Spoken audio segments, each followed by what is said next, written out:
Hey, I'm Dylewski from Chase BMX. Today we're going to go through the ACT frame setup and show you how to use the chain adjuster setups that come with the frame. We're going to have Billy Griggs, one of our factory team riders, as well as someone with 25 years of R&D experience in BMX to show you the step-by-step process to go from 20mm to 10mm using the chain tensioners on the Chase frame. Enjoy. All right, we're here today with the Chase ACT 1.0 frame, and we're going to go over adjusting the 10mm axle and the 20mm axle. There's a couple of different methods that you can do here. We've got a 5mm external bolt for the 10mm axle, as well as an internal 5mm bolt for the 20mm axle. Okay, so for adjusting the 20mm rear axle, we're going to use a 4mm ball driver, and you access the adjusting bolt through the opening in the chainstay, and you wind that tight or loose according to what you need with your chain.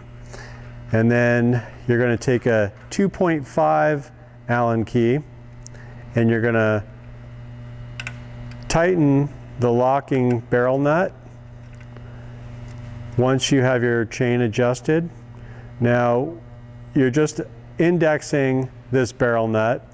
It's not actually got an Allen broach in there.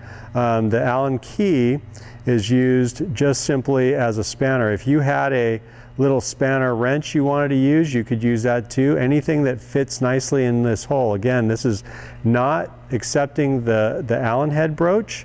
It's I'm just using the 2.5 Allen key because that's what most people have in their toolbox, and you're going to use that to rotate this. And you're going to need to use the Allen key in a couple of different positions to access these holes as you go around. We're turning this adjusting barrel nut, and once we get that locked in place, everything's set nice and tight. Your lock nut's as tight as it can be up against the stop there, and your internal axle bolt is now ready to go ride. The external bolt adjustment is a 5mm nut and bolt. It's similar to some stuff that's been on the market in other methods. It's a really popular method. So what this requires is a change of the back plate.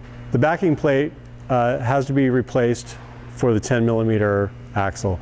We've taken 4 little flathead screws out with a 2.5mm Allen wrench. We've replaced that. Here's the 20mm that we replaced with the 10mm. The outside plate stays the same, so you only replace the one on the back side. Okay, so after you have removed the 20mm backing plate and replaced it with a 10mm backing plate, you're going to want to thread in the 5mm adjusting bolt. The external bolt, you're going to use 2 8mm open-end wrenches to do your adjustment. You're going to wind the bolt in and out, and then use the other one to lock the 5mm nut against the stop so that you're locked in place.